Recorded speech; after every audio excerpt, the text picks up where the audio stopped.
Morning. You alright? How you doing? Hope you're doing well, fighting fit, bright-eyed and bushy-tailed. On this Monday morning, it has just ticked past 8 in the AM, Greenwich Mean Time, on Monday the 26th of January in the year of our Lord 2026. And I am joined by my producer, as always, Little Harry. How are you doing, Harry? You alright? Morning. Yeah, I'm good. Good. Alright, well, thanks for joining me. As always, you are part of the glorious band, The Chosen Few. Tuning in to Breakfast with Beau, colloquially known as the Beau Show, the BBC Breakfast with Beau, or the Beau's Breakfast Club, Beau's Breakfast Club. Got so many names for it now, but formerly Breakfast with Beau. Thank you for tuning in. It really is all about you guys. Without you guys, it's not a thing, is it? It's just me waffling into the void. Okay, should we just jump straight into the news? It's wall-to-wall Burnham. It's wall-to-wall Burnham today. In short, the story is he got blocked. Now, we talked about it last week, didn't we? And I said I don't think it will happen because there's too many things would have to happen, too many dominoes would have to fall just right for him. Well, it's already been scuppered. So that's the story. But is every single front page it runs with that. So, and there's a few more details, a little bit more interesting little details about it. So we'll get into that. Pardon me, as well as the ice shooting. That's the big thing. Doesn't register much in British news. It does register a bit, but it's certainly not the main story or anything. That's the big story in the world. So what is the world talking about today? Let's jump straight in. All right, so the front page is, first of all, in the UK. Starmer triggers Labour civil war. Well, not really, kind of, a little bit. Not quite yet. And Republicans break ranks. Do they? Okay, starting up with the eye paper then. America descends into darkness. Not really. Starmer triggers Labour civil war after blocking Burnham return. PM faces condemnation from within his own party after decision to thwart Mayor of Manchester's bid for a Westminster comeback. Labour's National Executive Committee voted 8-1 against allowing the, quote, King of the North, quote, to stand in Girton and Denton for by-election. One minister tells the eye paper that the MP looks, quote, cowardly, while former grandee John McDonnell, true communist scumbag John McDonnell, says, quote, it will hasten your demise. Starmer allies now fear that others, such as the Health Secretary, Wes Streeting, will exploit divisions to mount a leadership challenge. Quote, disappointed, quote, Burnham said he was disappointed, who has made no secret of his ambition, hits out at, quote, the way the party is being run, quote, but says, we are stronger together. Okay, fair bit there, but that covers all the main points, actually, of the story. So should we just dive straight into that? We got a poll. We've got a poll running, haven't we, Harry? Yeah. Oh, wait, we had a poll. It's about ice, though, isn't it? Yeah. Not Burnham. Okay, all right. Still, there is a poll going. So if you're in the chat, the glorious band, The Chosen Few, those that have turned up, to have a little vote on that, what you think about the ice thing. Was it justified? All right, so the Burnham thing, as I said on Friday, came down to the NEC, the National Executive Committee in the Labour Party. And it's only 10 people. I actually must admit, I thought it was more than that. I didn't realise it was as few as 10 people. I thought it was more than that. But anyway, it is only 10 people. And it's just basically the very, very, very top brass of the Labour Party. So Keir Starmer himself is in it. Shabana Mahmood, the Home Secretary, is the chair of it. And then there's like various other senior ministers are in it, like the chairman of the Labour Party is in it. In fact, she was the only one that voted in favour. So Burnham, the upshot is Burnham lost that vote 8-1. So it wasn't close. It wasn't even close. If Burnham or his allies had better intel, knowing that was likely to be the case, probably shouldn't have even attempted to, well, he shouldn't have put his candidacy forward at all. Because the old MP that's stepping down, he sort of formally did it on Friday. Andy Burnham formally puts in his sort of request to be selected on the Saturday, and they scupper it on Sunday morning. So it's all quick, quite quick. But so he lost 8-1. It wasn't close. Shabana Mahmood apparently, as chair, abstained from the vote, so actually only 9 people voted, and he lost 8-1. So overwhelming. Apparently, insiders say that Keir Starmer himself gave an impassioned speech. Yeah, I bet he did. And their reasoning for it came out. He didn't even have the guts to say, "Well, I'm just undermining my political rival." No, they made up some obviously crappy, like, snake excuse. They said that it would cost too much money if Andy Burnham was to stop being mayor of Manchester. Then we'd have to have new Manchester mayoral elections, and that would cost too much. And it's not fair on the people of Manchester who already voted for Andy Burnham and all that sort of stuff. And it's just not in the best interests of the Labour Party. I feel like in politics it is best, absolutely wherever possible, to be honest, painfully honest.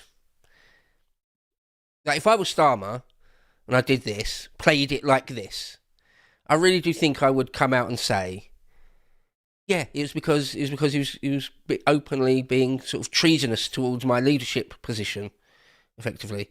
And I don't want that. I don't think that's in my interest, the government's interest, the party's interest. Just say it. Just why'd you have to be so sneaky and lame about it? It's obviously because of that. No one's buying that they're worried about the cost of a new mayoral election. I still think it would just be the funniest. The funniest outcome would be that Labour don't win that by-election. Go reform. I know they're a containment project and I'm not on board, but it would still be funny if Labour lost that seat.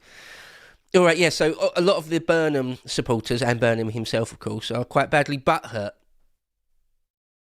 that Starmer's done this. But of course they would be. One of the things Andy Burnham came out and said is that he found out the news through the media. So the PM, number 10,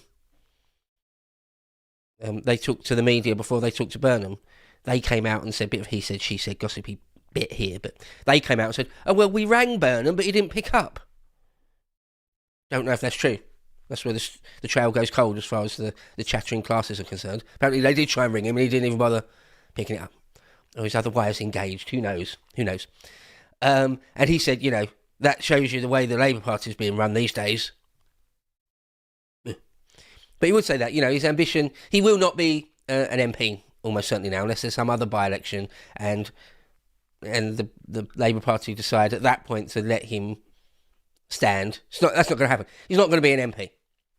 And therefore he's not going to be Prime Minister. So Andy Burnham's dreams of strutting on the world stage are over. Oh well, Andy Burnham's a dick anyway. I mean, I like him, like most people. Like nearly everyone. I like him a little bit more than Keir Starmer. That's just because I loathe Keir Starmer. It's not that I like Andy Burnham. Andy Burnham's a total dick.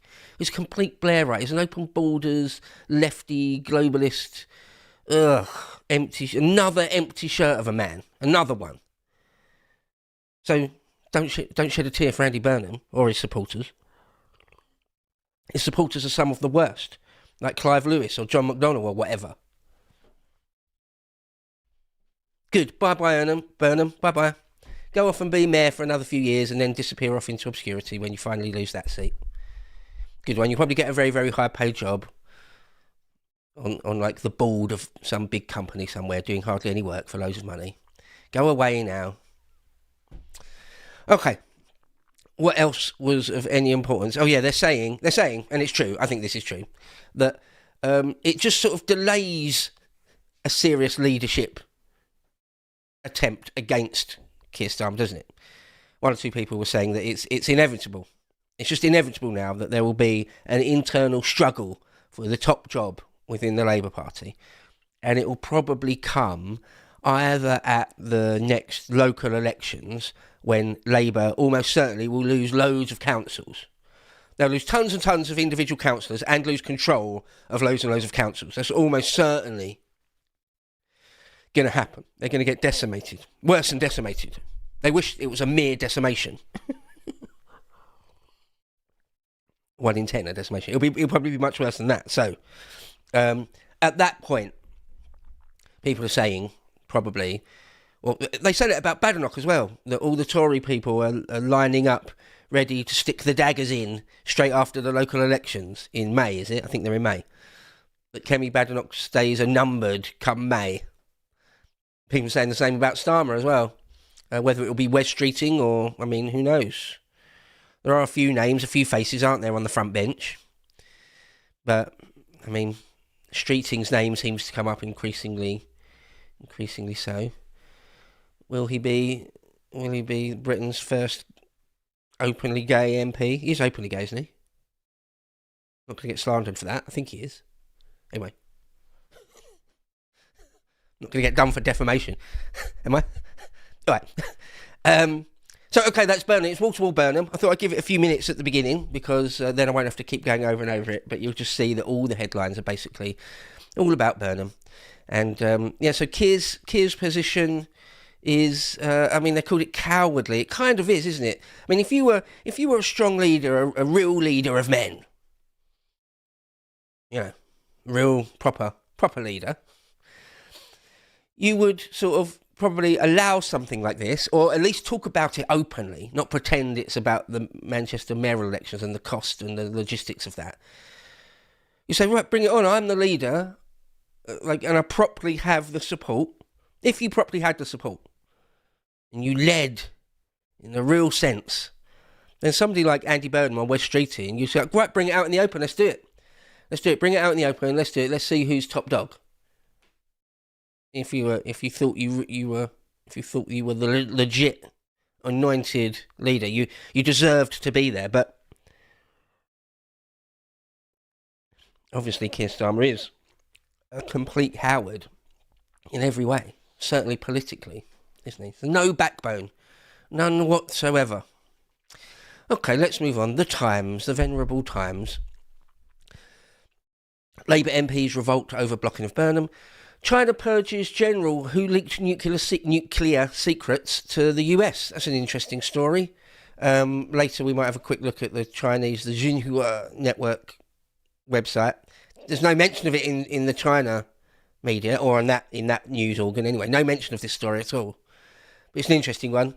Xi Jinping, aka Winnie the Pooh, has purges one of the top generals and a few other people, I believe, from their military over allegations of bribery, corruption, and even leaking nuclear secrets to the US. Of course, it's not secrets about how to build a bomb.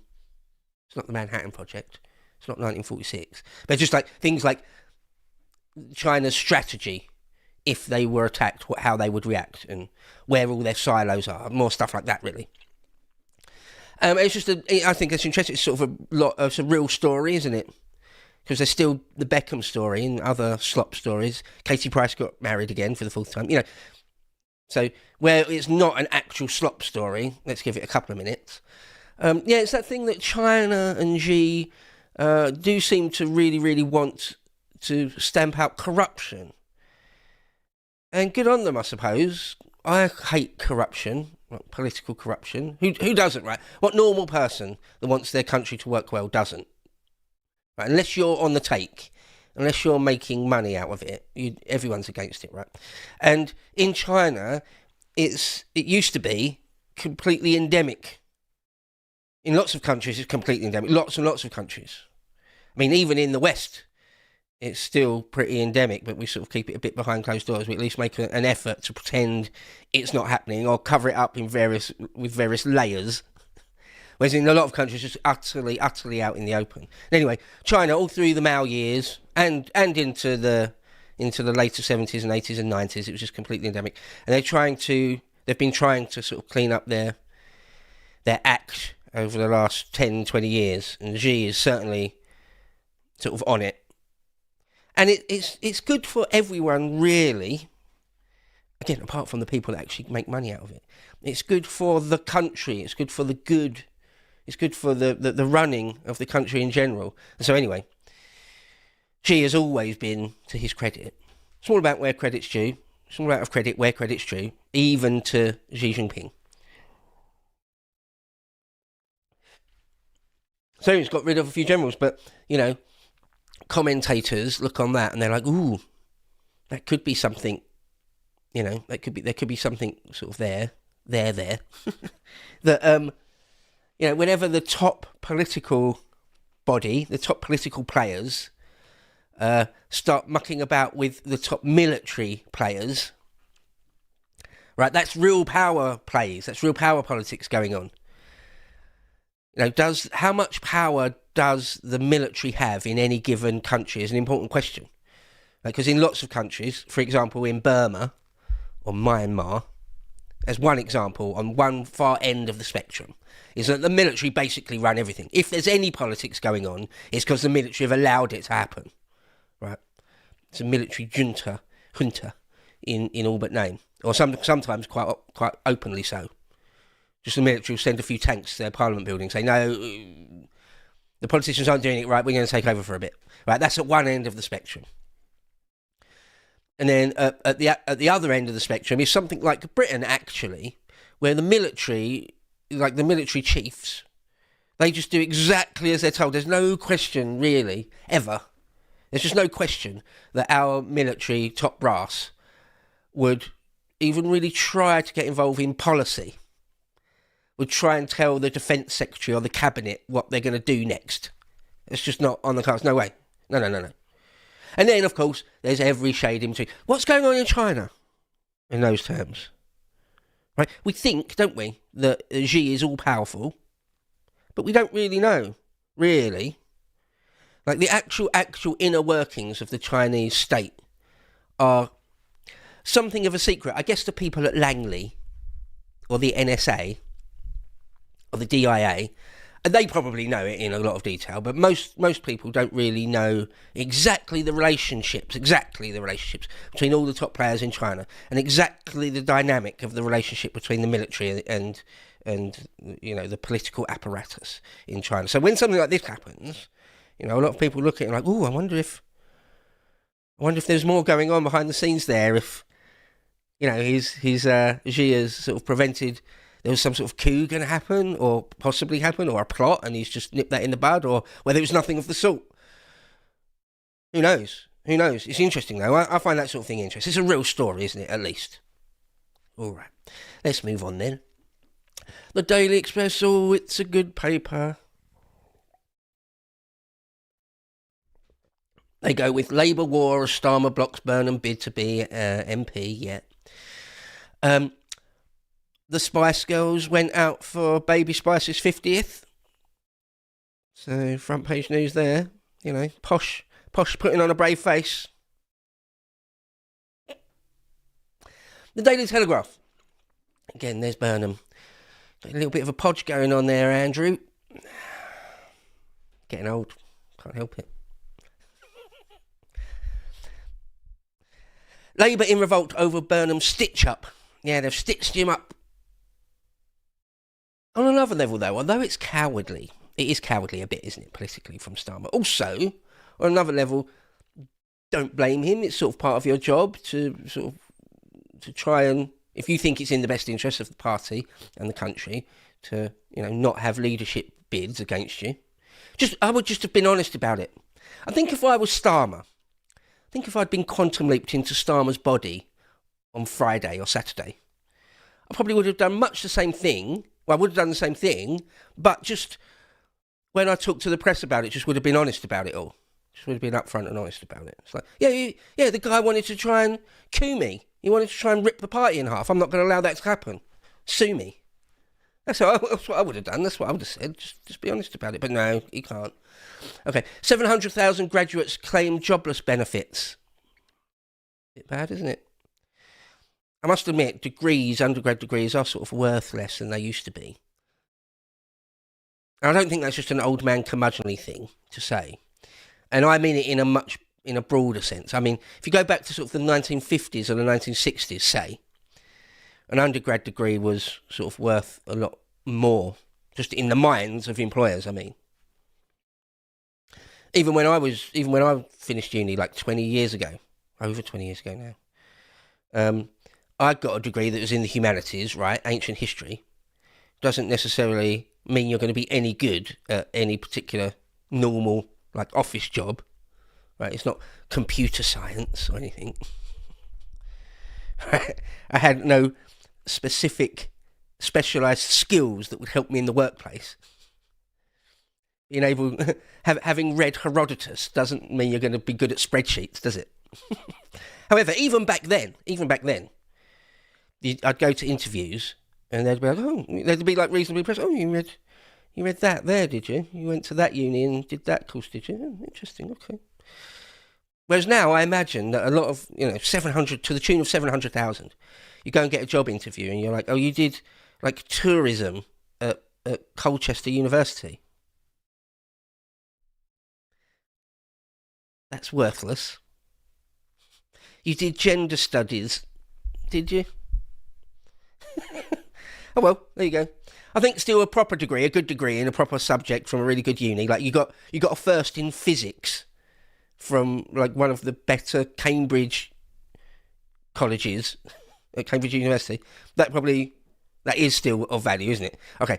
ICE agents are the real victims, says US border chief after second shooting. All right, let's get into this a bit then. This is the other main story. This is one of the only headlines you've got in the whole of the Britain front pages, but the ICE shooting, oh God, okay. All right, so for anyone who doesn't know, just tell you what it is before I give my opinion and all that. In Minneapolis again, the ICE agents were trying to deport people, and some normal members of the public were getting involved, and there was a kerfuffle on the street. I'm describing it as a kerfuffle. And a bloke got shot. The ICE agent shot him a bunch of times, dead. Okay. Now, the details then, the exact sort of moment-to-moment details. What I found interesting about this is less the actual sort of event itself, because there's footage of it. Anyone can just watch the footage. Loads of people have already slowed it down. What I find more interesting, really, is the reaction, because all of Sunday, or most of Sunday, I was sort of looking at Twitter a fair bit and looking at the news on and off all day long. And the different, how it's played out in the public square, if you like. There's two different narratives, aren't there? So from the Tim Walz side, from the Democrat side, sort of the pro-immigration side, the anti-Trump side, they're saying it's just a murder. It's just simply, a cold-hearted, completely unnecessary murder, and that Trump's America is now a fascist state, and that guy did nothing wrong. The ICE agents are evil, and on and on and on. That's their narrative.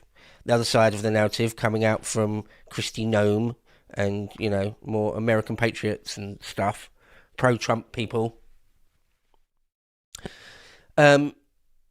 They say that the guy had a gun, and he did definitely have a gun. He had a 9mm pistol.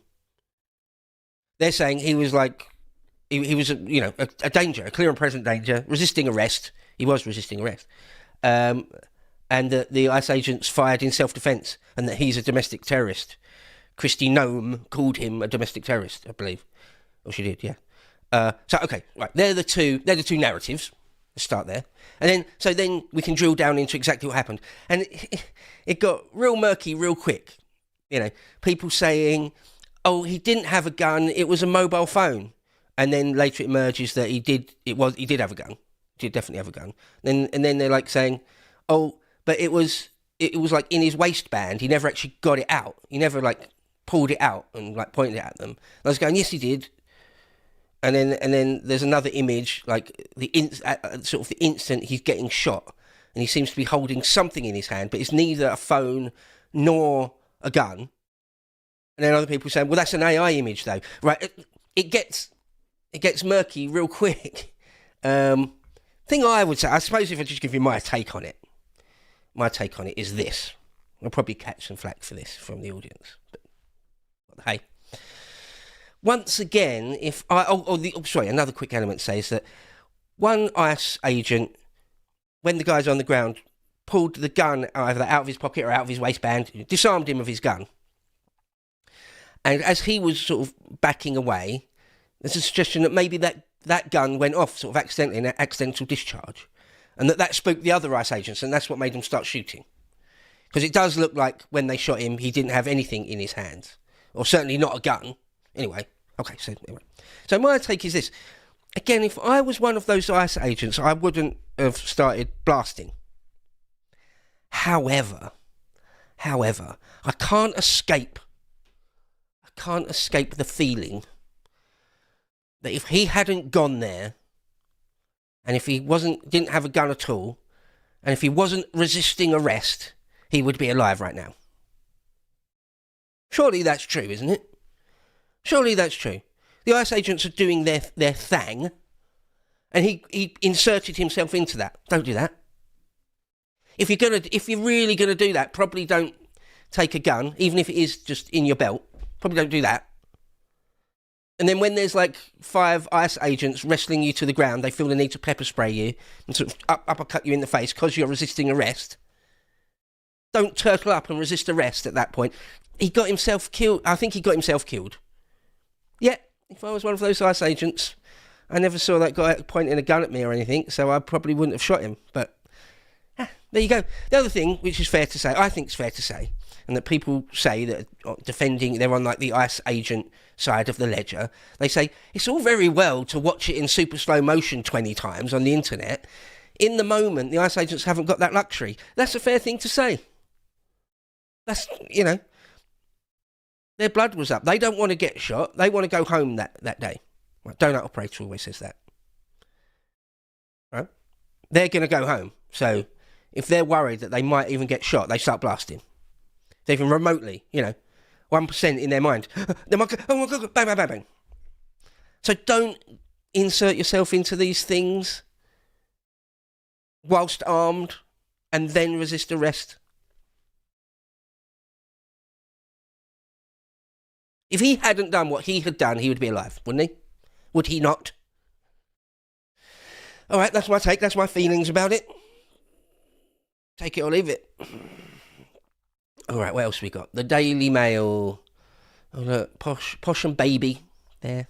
They put on a brave face. Okay. PM warned he'll inevitably face a leadership challenge after he ignites Labour civil war by personally helping to block Burnham's return. Lame duck Starmer has only hastened his demise. He's a lame duck now, according to Daily Mail.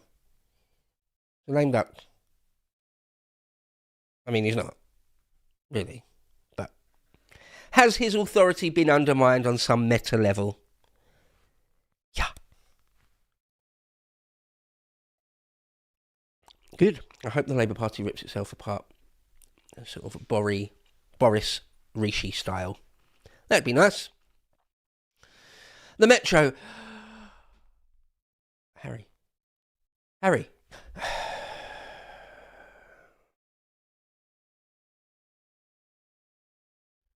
The cotton picking Metro.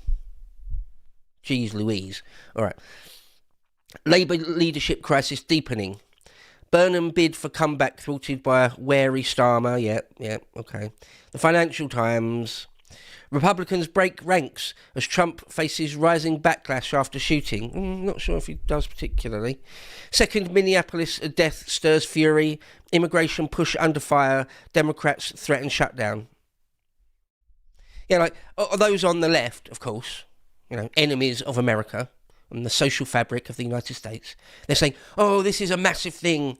This will haunt the consciousness of America forever. No, I doubt it. I really doubt it. Like there's like this massive rally. It's not that big. Look, you can see just 10, 15 rows deep, and then there's no one. It's not that big of a deal. I think most Americans that don't like the fact that their country has been invaded by millions of people, millions more people, under the Biden administration, I think they want their country back. I think most normal Americans would like to see loads and loads of the invaders sent back to where they came from, I think. Democrats threaten shutdown, do they? Well, the federal government's far more powerful than the democratic authorities in Minneapolis, so they can bitch and moan all they like, but Trump holds the levers of power, really, doesn't he? So But apparently Trump doesn't like it. I did see a headline there saying Trump's not happy about it. Well, one way or another, even if the ICE agents were justified, still doesn't look good, right? Just the optics of it are not brilliant, are they? We can... Anyway. Labour tensions mount as Burnham blocked from standing in by-election. Okay, The Guardian.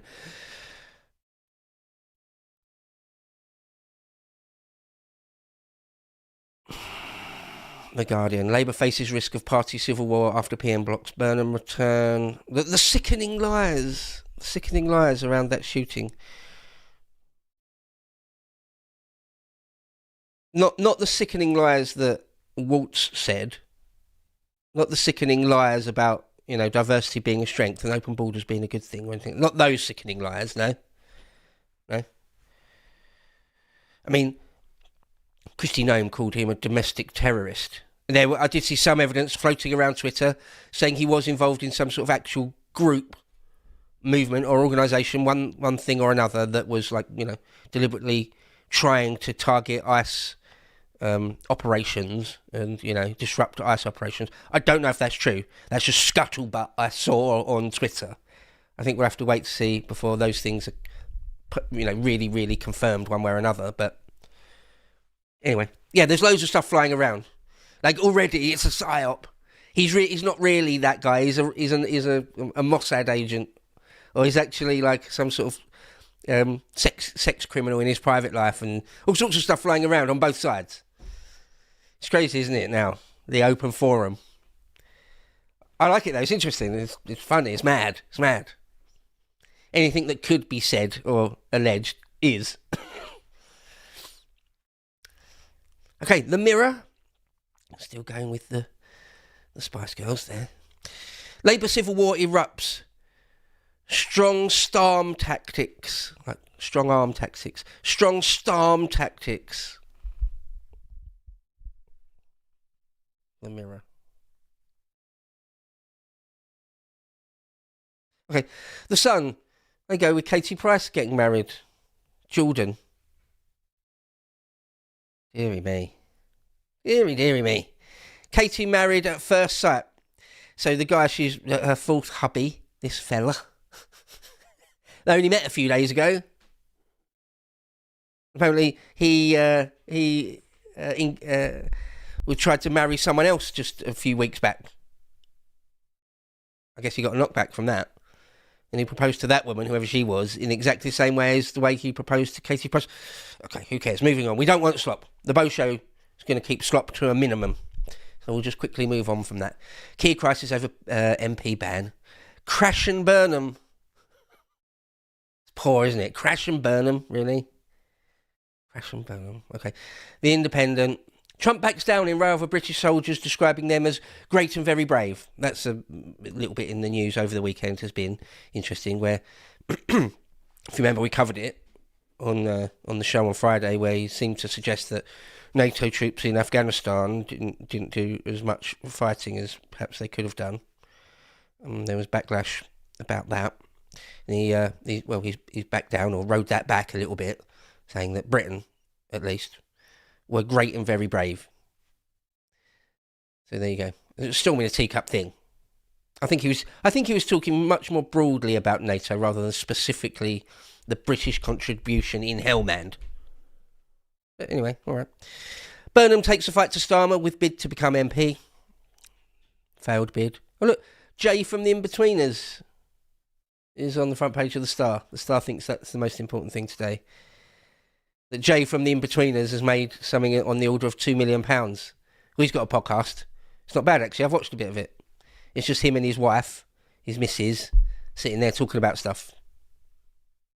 That's it. It's quite good. It's all right. He's a reasonably entertaining bloke. He's got some funny takes. He's quite funny. Their dynamic is pretty good. Yeah, and he's obviously made a whole lot of money from it. That's it. That's what the Star thinks is front page news today. I don't get out of bed for less than £2 million, and they've photoshopped him. It's slop, isn't it? Real slop. All right then. Well, let's just move straight on to the websites. Although, let's do the poll. Let's see what the poll said. We asked about, what did we ask? The ice was the ice killing justified? Did we ask? Okay. Yeah, was the ice shooting justified? Oh, and it's come back. 77% of you say yes, it was justified. 77%. Well, there you go. I mean, I would largely agree with that. That does sort of mirror my feeling that there's a decent chunk of me is like, I wouldn't have. It's easy to say sitting here in hindsight, isn't it? So easy to say, well, I wouldn't have. Yeah, a chunk of me feels like I wouldn't have shot him. When the bullets entered his body, he didn't have any gun on him. So it's like, but then the main part of me, the majority of my thoughts and feelings on it is, you got yourself killed, mate. So yeah, that 77% sort of does. It's good.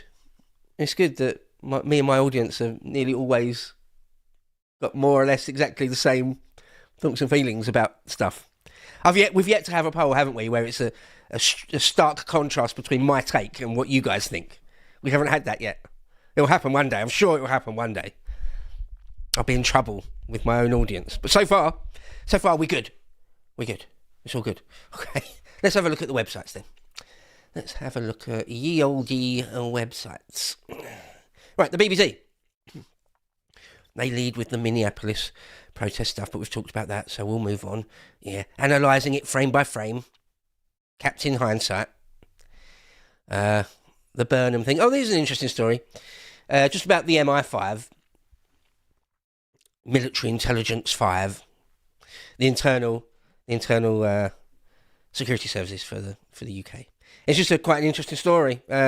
Basically, sort of looking at who gets to decide what's secret and what's not, and when MI5 decide to release secrets. Like, what is that process? How does all that work? It's interesting. It focuses on a story back from the 80s, I believe, or 90s, in Northern Ireland. There's one particular murder in Northern Ireland during the Troubles, the late Troubles. Just looking at that in a bit of detail is like, why and when are things secret? It's interesting. I thought that was quite interesting. Russia using Interpol's wanted list to target critics abroad, leak reveals. Yeah, it's no surprise to me, yeah. Yeah, Russia and Putin do lots of stuff abroad. I mean, we remember the Novichok stuff, don't we? We all remember that. Litvinenko. Remember Sasha. I said that as a bit of a joke. I really mean it. Remember Sasha Litvinenko. His murder. Yeah, where I cast shade at Zelensky in Ukraine, very openly. Again, some people think I'm some sort of shield for Russia. Not at all. Not at all. I do like the Russian state, the Russian government and Putin. They are ruthless SOBs. They really are. The number of journalists that, critics of Putin, that just disappear and get murdered in Russia. It's mad. And abroad. The number of, poisonings and murders of political enemies abroad and stuff. Yeah. They're pretty ruthless. Yeah. I would never, ever actually fully, overtly support the Russian regime. Really? No way. That's why I don't want anything to do with the Ukraine conflict. Both sides are like scumbags as far as I'm concerned. Both sides. I would like to see no more killing over that bit of land, one way or another. If it means Ukraine has to actually cede land, well, you've probably got to at some point, haven't you, at this stage? You're not able to win on the battlefield, so... Well, anyway. Yeah, story there that Russia are scumbags. Yep. Make sure pupils don't overuse phones at school. All right. Mahmood to call for more police patrols and faster responses to 999 calls. That is one of the bigger stories in Britain at the moment, is that the Home Office are looking to make either make the 42 or 43 different police jurisdictions in the UK, just make them into 12 bigger ones. They're saying that'll be more efficient, that'll be better. Or even make one overarching police force, like an FBI type thing for Britain, that just concentrate on, the worst crimes, murders and rapes and organised crime and stuff, and let the normal police just deal with burglaries and car thefts and stuff. Whether it will ever happen, we don't know, because, well, not anytime soon, because when you look into the details, all these different stories, it's like, well, we haven't worked out budgets for it, and with the best will in the world, it won't happen until the 2030s. So it's like, so it won't happen under this Labour government. It certainly won't. So Shabana Mahmood can talk big all she wants. She's not going to be in power in 3 years, 3.5 years, whatever it is. So she can talk big, stand up in Parliament, say some words, get even a white paper written or whatever. It'll be someone else that actually pulls the trigger on it and does it and oversees it and makes it happen, if it ever happens. Okay. Gold tops $5,000 for first time ever, adding to historic rally. Yeah, that's interesting. Bit worrying, unless you've got gold, in which case you're laughing all the way to the bank, aren't you? A little bit worrying, I would say, just because it suggests that confidence in basically all other markets are really low. Right? If you've got money to invest, it's quite as simple as this. If you've got money to invest, right, you want a return on your investment, don't you? Of course, obviously. And you can invest in all sorts of different things, can't you? Not just equities, right? It's not just a case, you don't have to just put your money in companies. Like, I'll go and buy a little bit of stock that's on the Dow Jones or the FTSE or the Nasdaq or something. It doesn't have to be equities. It could be any number of different things. In commodities, in funds of funds. You could play around with the foreign exchange markets or whatever. Or you could put it in something like precious metals. And gold is, of course, famously, the safest of the safe. It's super, super, super duper safe. So when the price goes up, i.e. demand is going up, what it means is that people that have got money to invest, and I'm not talking about just normal people like you or I that've got a few £100 or maybe a few grand to play with, or even rich people that have got a few tens of thousands or hundreds of thousands to play with. I'm talking about big investment firms and pension funds and national governments even, moving millions, even hundreds of millions, even billions around. Those people, they're like, I've got no faith in any of these things doing well. Gold, right, I'm putting my money in gold, that's safe. You can bank on that.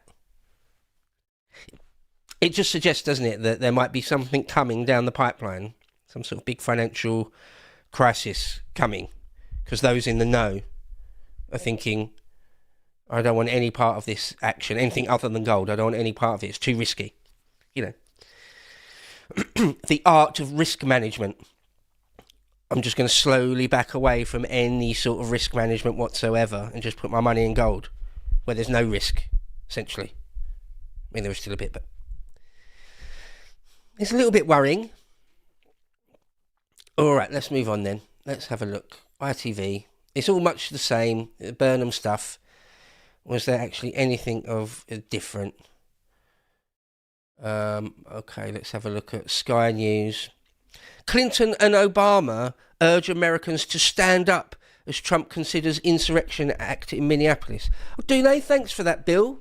Thanks for that, Barack. Brilliant, thank you, yes. Urging Americans to stand up. What? Take part in an insurrection against the state? Is that not an insurrection? January the 6th was an insurrection, was it? Of course it wasn't. But this isn't. Saying that's allowed, is it? That's okay. It's a bit irresponsible, isn't it? It's a bit irresponsible of Clinton and Obama. Is it not? Just to encourage people to fight against the police and border force. Stand up. What do you mean stand up? What do you mean? Bill, Barack, what are you talking about? What exactly does that mean? All right. More Burnham stuff. Really bad weather in the United States, some part of the United States. Really bad weather. Massive snow drifts at the moment. Okay, let's have a look at the Mail Online. Ice under fire. Ice baby. Okay, lame duck Starmer. There was one story I saw here. What was it? I thought it was quite interesting. Oh yeah, this story. I don't know if you saw this at all. There was this initiative in Holland, near Amsterdam, where they thought, what we'll do to create, to show that globalization and multicultural, multi-ethnic societies are really great, is what we'll do in this particular accommodation block, we'll put loads of students, young people, in with immigrants. Well, it turned into a complete nightmare where there was tons and tons of sex crime. And the whole place became a complete mess. Literally, physically, just a complete mess. Turned into like a third world hellhole. Where all sorts of terrible, terrible crimes were through the roof. Brilliant. I mean, it's mad, isn't it? They must be mad. Literally mad. To just keep forcing this on us. And just import people from the subcontinent or the Near East or North Africa and throw them in with young people, young women and stuff. They'll be fine. They're the same as us, aren't they? No, they're not. No, they're not. How an idealistic Dutch project to house refugees and students together in a custom-built block became a nightmare of sexual assaults and violence. Yeah. And we're the evil ones for noticing that. We're the evil ones. We're the evil bigots for noticing reality. Are we? Are we though? Can't go on forever. Will not go on forever. Remigration is inevitable. The Express. What have they got? Oh yeah, this story I thought, it says, there's a big picture of Shamina Begum. And it says, Britain secretly brings home ISIS-linked woman and children from Syria camps. When you look into it, it's some ex-ISIS people have been secretly allowed back to Britain. But not Shamina Begum herself. Classic news thing, isn't it? Classic, more tabloidy thing to do is have a headline and an image, and you obviously come to the conclusion of what it's saying, and it's not actually saying that. It's a different ISIS woman, different ISIS women and children, not Begum herself. Yet they've put a big picture of Begum on it, so like it'll make you click on it. Well, it worked for me. That sort of thing does work, doesn't it? It does work. You're like, what? Really? What? Let me read that. I've got to make sure. Oh no, okay, it's not her herself. But still, but the point is, it's still bad, though, isn't it? I don't want any ex-ISIS people, not one of them. If you made any sort of conscious decision to go and join ISIS, I don't want you in my country ever again. So there you go. All right, let's move on. The Sun. What slop have we got? Oh, yeah, Jordan. Dear God. Andy Burnham with the little old lady there. Sex tourism. The Beckhams. It's real slop, isn't it? A man that killed his own baby. Holly Willoughby. I mean, it's proper slop today in the Sun. Let's just move on from it. All right, the New York Slimes. What's going on in the New York Slimes? Much of the same thing, dominated by the shooting. I've noticed we've only got about 10 minutes left, so let's just move on to something a bit different. What about the Aussie news? How good. Well, yeah, the Australia Day. In Australia today, it is Australia Day, i.e. a day when Australian patriots can celebrate their nation. Well, it's used as a day when all their antagonists, all the traitors and fifth columnists come out, and they just call it, Invasion Day. And they burn the Australian flag and stuff. Lovely. Lovely. Brilliant. You might think that Invasion Day, you might think, oh, that's about Australia being invaded by foreign people, and it's a protest against them being demographically replaced and all that sort of stuff. No, it's about the evil white European descended invasion. That invasion. On Australia Day. The exact day. Of course, they've got to take it, isn't it? Of course. That's why Muslims do stuff in and around Christmas and New Year. Or on Remembrance Day. Or something. Because it's a day we hold dear, so they'll ruin it. Of course. Classic. Alright, one particular person's provocative new single.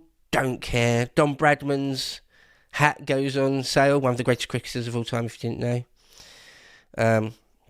All right, let's move on from that. What have we got in Japan? Let's have a quick look at Japan. There's funny things. It's always funny things out of Japan. Rarely anything of like real import. What did we have? I saw one or two little things. Building of nuclear power stations in South Korea. They were talking about. All right, the Chinese. Yeah, just to show you here, at least at the top of the Xinhua network. There's no talk of generals being replaced or anything. There's no talk of it. It's the classic stuff. Xi leads China's diplomacy to usher in new chapter in turbulent world. China's commercial space industry hits high gear, expanding beyond launches. A thing about gold. New dawn. Only long nightmare. What did 23 years of US intervention teach us in Iraq? Interesting. Right, same sort of thing coming out of China. The Ruskies, what are they saying? US egoism is dismantling New START to be globally unpopular. New START, if anyone doesn't know, is a treaty, a nuclear disarmament treaty.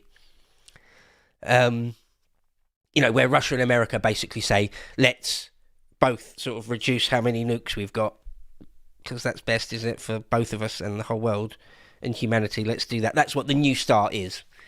Over the years, there's been many, going back to the 70s, going back to Nixon and the SALT talks. And anyway, that's what New START is. And the Russians are saying that US egoism is dismantling all of that. They may well be right, I don't know. They also say Iranian Foreign Ministry denies Western media reports that 30,000 were killed during the unrest in Iran. Well, who knows? Who knows what the true numbers were there? Of course, the Iranian regime would say that the higher number Western media are saying isn't true. I kind of find it difficult to take on faith, either side, right? Western-backed media that are in the pocket of the State Department or whoever. And then the Iranian regime themselves. Can either of those sides be trusted on numbers? Not really, can they? Really? All right.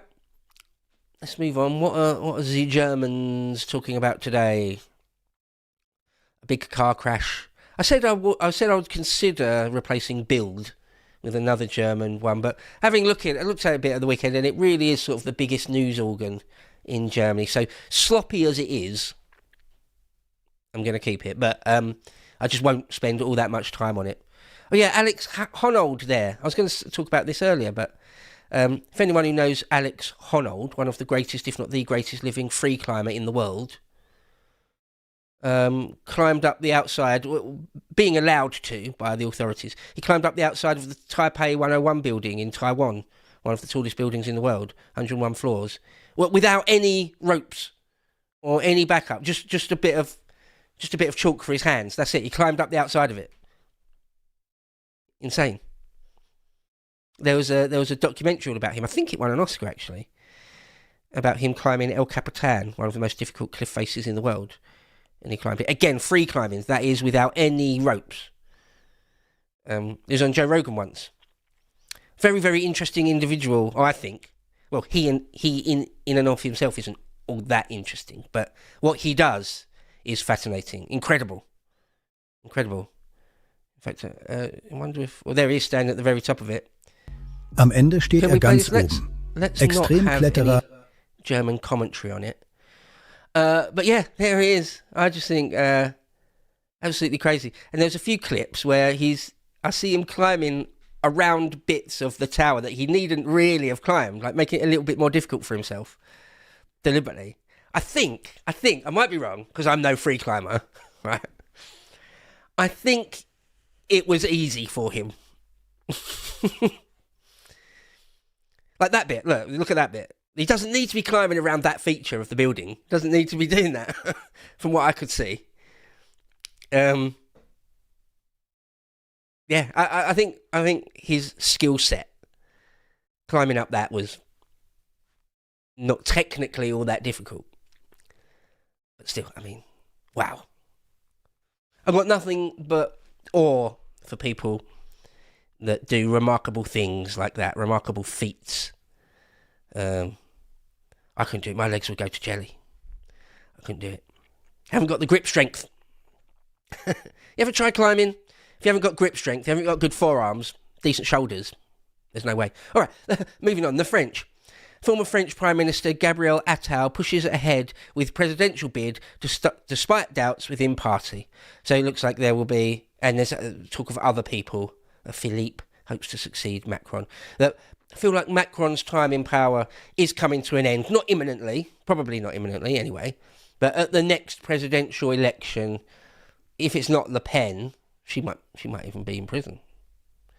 If it's not Le Pen's party, someone else will probably be French president in the next few years, next couple of years or so. I can't see Macron holding on for all that much longer. Okay. Space and science. We are getting right to the top of the hour. Let's go to space stuff. There was a great launch at the weekend, the SpaceX launch. Textbook.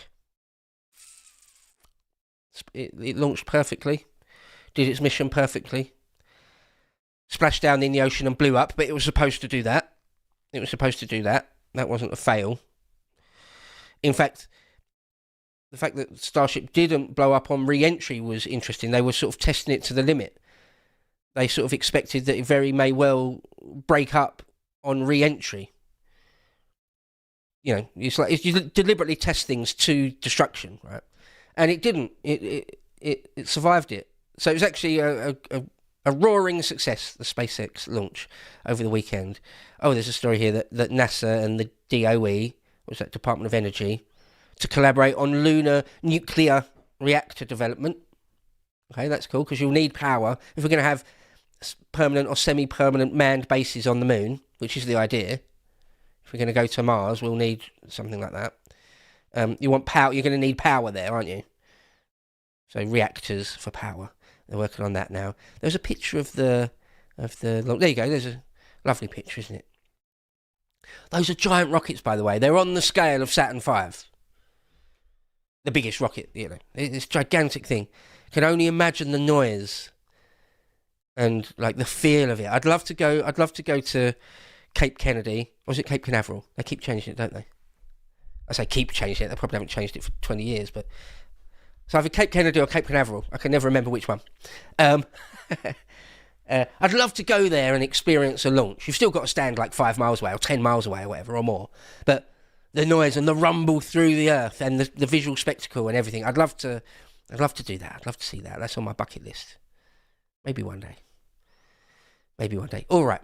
Let's have a look on this day in history for just a few minutes right at the top, because people like that. I like it. People do seem to genuinely like it, and I enjoy it. So, on this day, the 26th of January, in the year 1482, the Jewish Bible is first printed as a book in Bologna. Just reminds you, doesn't it, how relatively modern printing is. I mean, we are going back to the 15th century there. But nonetheless, you think, what, it's never been in book form before that, throughout the entire ancient world?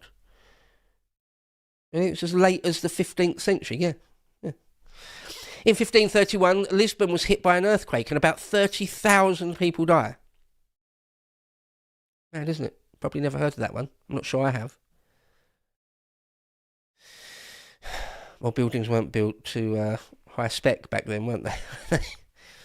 Okay, in 1564, the Council of Trent issued its conclusions in the Tridentium, establishing a distinction, sort of formal distinction between the Roman Catholics and Protestants. So yeah, the Council of Trent is a very, very important thing in the history of religion in Europe, in Western Europe anyway.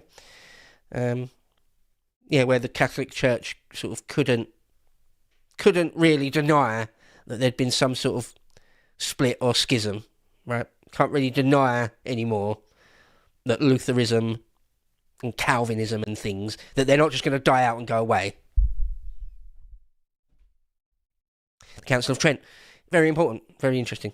In 1788, Captain Arthur Phillip and British colonists hoist the Union flag at Sydney Cove, New South Wales, now celebrated as Australia Day. Referred to as Invasion Day by First Nations people.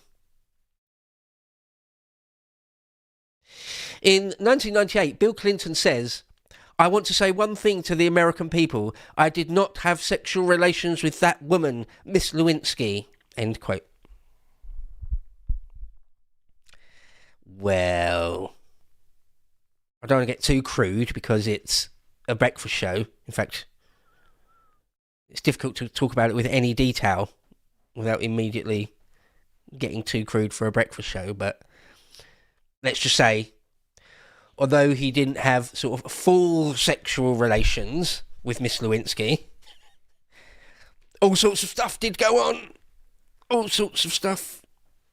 And so anyone that knows the details will know that to say that he did not have sexual relations with that woman is like right at the outer limit of saying what's true. Most people would say that what they did, the various things they did, probably would constitute sexual relations, even if it's not fourth base. All right then. Oh, one last one. In 1926, John Logie Baird gives the first public demonstration of television in his laboratory in London. So yeah, it's the birthday of TV. Well, it's 100 years, right? Yeah, 1926. It's the 100th birthday of TV today. How about that? An auspicious day. All right, let's read the super chats and the Rumble rants. Okay, so TomRat247 on Rumble says, lean into the nuclear, Beau. You know you want to. Gene Hackman maxing today. Yeah, I must say, I want to say it correctly. But it's just my accent, where I was born, where I was grew up, just I do say it incorrectly if I'm not very, very careful, don't I? Okay, on the YouTube, we've got Mr. Gently Benevolent says, being a penal colony resident, I choose to view this show as Dinner with Dade rather than The Breakfast Club. Yeah, cool, nice. Yeah, I've had various comments from around the world saying, it's all very well you talking about it being breakfast, it being 8 a.m. or 9 a.m. For me, it's like the middle of the night or it's tea time or whatever. I live in Australia, I live in the West Coast, or, you know, all sorts of things. Yeah. It's funny, it's interesting. Thank you for that, though, Mr. Gently Benevolent. Okay. The Fenlander, 1665, says, can we have an unsure in the polls, please? Okay, yeah, good feedback. Good feedback. Harry, let's do that going forward. If the thing we say sort of warrants it. Yeah, we'll try and do... You can have 3 options, can't we, on those polls? Yeah. Okay. So if and when there's any sort of unsure or something, we'll put that in. Remember to put that in future. Okay. And so Dukes149 says, Cole was right in his stream. It's insurrection. Yeah, I saw that Cole was doing a live stream yesterday on his channel talking about that it's insurrection. I saw the thumb, but I haven't clicked on it and watched that video yet. But... yeah, I mean, it's difficult not to see it as, at the very least, to be as kind as possible, not moving towards insurrection territory. Like Clinton and Obama saying that. Stand up against ICE agents. What do you think? What do you think you're doing? What do you think you're causing there? Okay, it is now 3 minutes past 9 in the AM, Greenwich Mean Time, on Monday the 26th of January in the year of our Lord 2026. Today is the first day of the rest of your life. Try and make it count if you can. Carpe diem, seize the day. I know it's not always easy. It's not always possible. Sometimes you've got to spend the day doing your tax returns or something, right? And you can't seize the day. I get that. But if you can, try and make it count. You won't have this day again. Once it's gone, it's gone. It's probably later than you think. So if you can, make the most of it. All right, until tomorrow morning then. Take care.